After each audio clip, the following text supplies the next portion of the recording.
Yep, you guys saw right. We finally got Project Wounded Warrior here up and running. So now you guys are probably wondering what in the world was going on with this guy, because I tried the reverse switch override fix, the neutral safety switch, the park and brake switch. None of that stuff seemed to solve the issue. And I took the carburetor out, I played around with it, checked everything, swapped jets in and out, and nothing seemed to work. So finally I said enough is enough, and I went ahead and bought a more expensive carburetor. I slapped that puppy on there, hit the ignition, fired right up. Then yet again, it died on me. I went to run it and it would just spit, sputter, and stall. So I thought, oh, more wasted money. And by this time I was about ready to take a crusher to this guy. But you guys know my motto, keep on riding. I wasn't just going to give up on this no matter what it threw at me. I was going to just keep plugging away at it, keep a proper attitude. So I took the second new carburetor off, pulled it apart, and here all it was the main jet was loose and it fell out. I put the main jet in, tightened her up, slapped her back in, she fired up, hit the trail for the first time, and I had full throttle, and this thing was a blast. So, problem solved. However, there are still a couple things we need to do yet before this guy is ready to rip and tear on a big trip or a big ride. And to show you what that is, I need to get this guy up on a jack. Well, as you may have surmised by now, my audio did not work for this clip, but as you can see here, my hubs did not sit well on my axles. What had happened, or what was wrong with it, is my axle nut did not tighten on my axle because the threads of either the nut or the axle, was probably actually a combination of both, were stripped, and so my wheels were constantly wore and they were rubbing. So that's all I'm just explaining and showing you guys here. So of course, to fix that, I had to get a whole new axle, which they're not overly expensive, so it wasn't that big of a purchase. Got new axle nuts as well. And another thing I wanted to do here, because you guys can see here I'm pointing out my chain, as well as my brake rotor really sticks far underneath. So I picked up one of these aluminum skid plates for under there too to protect that, because what little riding I did get to do, I was smacking it off of stuff.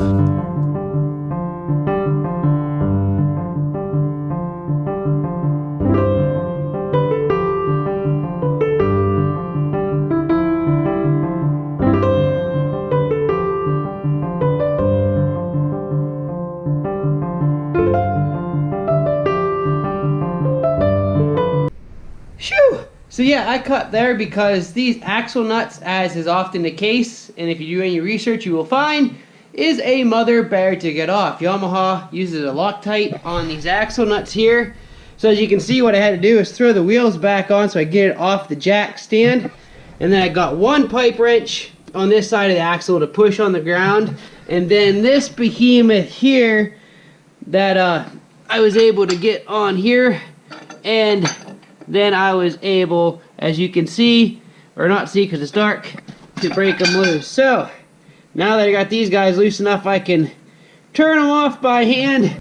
We'll get this guy back up on the jack, get the wheels and hubs back off, and then continue on taking our axle out. So, whew.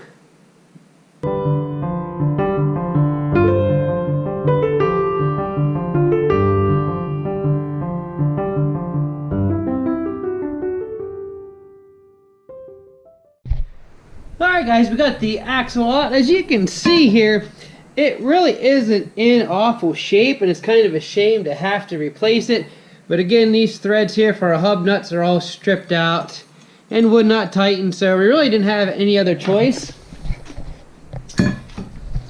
And a little tip for you guys, something I did that I recommend you do if you have a four-wheel like this, is I drilled, tapped, and inserted a grease zerk here into my rear axle carrier, because from the factory there is no way to grease these unless you tear it completely apart.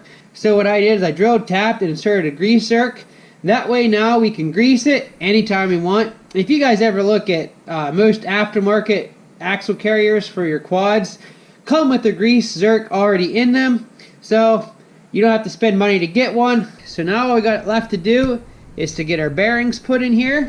And one final thing I'm going to do while we're go ahead and tore into this down this far is the bearings were shot and the bearing seals were shot, so I got new bearings, new bearing seals to put in.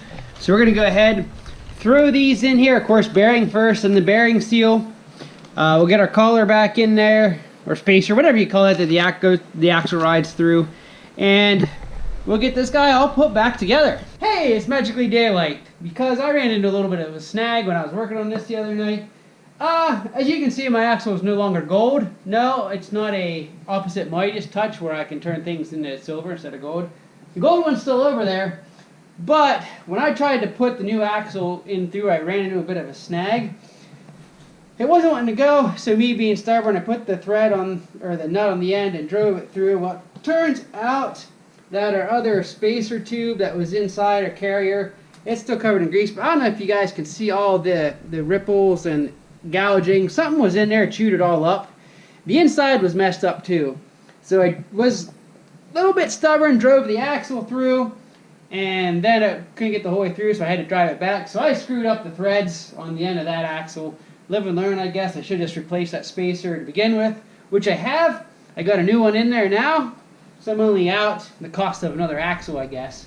But I got that spacer in. I got my new bearings in. So pretty much all that's left for me to do is put a little grease on the splines here, slide our brake rotor on, and then we'll slide the whole axle through. Put our sprocket on, our chain on. As we slide it through, we don't forget to do that, or else I'll have to slide it in and then slide it back out to put that in. So we don't want to do that. But anyway, I'm going to get some grease this up, and we'll slide her in there and see how she fits. Take a nice, pretty, shiny axle and cover it in grease. Because I can guarantee... You guys know you can't use a grease gun without getting grease all over. Just smear this all. Oh, there's dirt in there. That's why I need to get my garage built, so I can keep it clean. Because you know I would keep my garage absolutely spotless. Not a speck of dirt anywhere. It's only if I clean it. What? You saying I can't clean? I didn't say can't. I was gonna say, I guess can't and just don't are two different things. Yes. See what happens when my wife plays camera girl? I get myself into trouble. Hey, at least I remember to take the mouse out we caught in the trap this morning. Yeah, right. Alright, so we want to make sure you see our brake rotor here. We have the bolts, heads. We want to make sure to put them out. So if you ever have to change your rotor, you don't have to tear this guy clear apart. So as you see, when I put it through now, then bolts will be out to where we can get at. So let's see how this fits inside a new spacer sleeve in there. I have a feeling it's going to be much nicer. Oh, like a glove. Now see, if I just would have done that from the begin with, if I would have done that to begin with, I would have saved myself a little bit of money. But oh well. Man can be stubborn sometimes, big-headed. I'm not too proud to say it. Oh, let's get a chain up here. There we go. I don't want to forget that. Slide that in there. And before I go any farther, I'm going to go ahead, since I installed this grease zerk, we're going to go ahead and fill up our axle carrier full of grease, and that should allow me to start to see when it's full. If I leave that off, we'll see her oozing. It's going to take a lot of grease to fill this up, though. We'll put a pile of it in here, and we'll give her some turns to work it around. I want to see that grease oozing out the end. See that grease oozing out the end. Build up pressure, and this will be just like a missile, just poof, go right through our door. That'd be pretty cool. This is like watching paint dry. It is. This is riveting. Oh, ASMR. We'll have to do it live. Listen to the grease flow in. It's so quiet you can't hear it, but it's satisfying.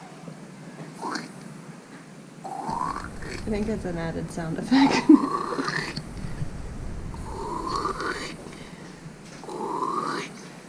So I think what we'll do is I'll go ahead and stop there, and then after I run it for a little bit, I'll put the grease gun to her again, and we'll make sure she's topped off full of grease in there. So for now, we'll keep putting her back together, and we'll catch back up with you guys once we're ready to set her back on the ground.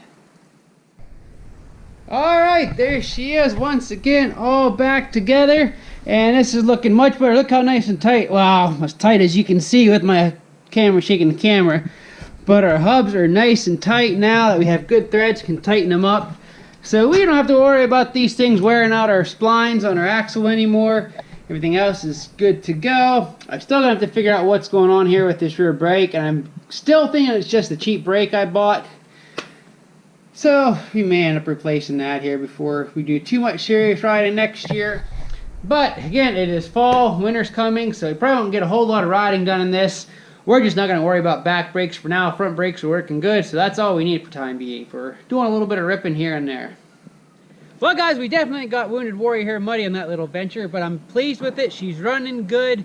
I at least got full throttle. I do still need to do a valve adjustment, but we're going to dedicate a whole video just to that, because I know I get a lot of questions about valve adjustments. How do you do it? What's involved? And it's pretty much the same no matter what machine you have.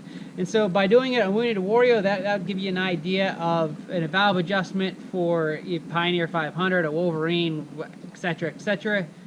But anyway, I'm glad to finally have this guy up and running right before we get some dump of snow.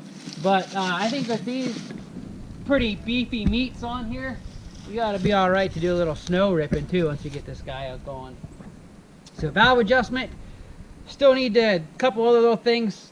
No back brakes, which back brakes are overrated anyway.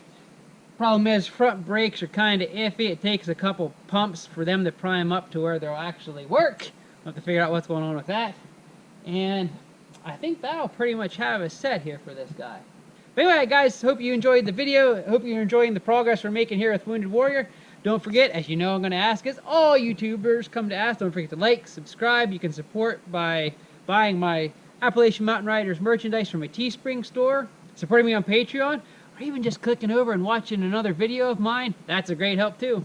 If you guys want to see some more action of Wounded Warrior going over the I Believe I Can Fly jump, make sure you comment below. And we'll hit that guy a lot harder than what I did. This is just kind of a little break-in run. Which reminds me, another thing, we do need to upgrade the shocks a little bit. The shocks on this are kind of shot, but yeah, we'll worry about that later. We can always air down our tires for a little more cushion. But anyway, you want to see this guy hit the jumps a little more, then comment below. And until next time, have fun, be safe, and keep on riding.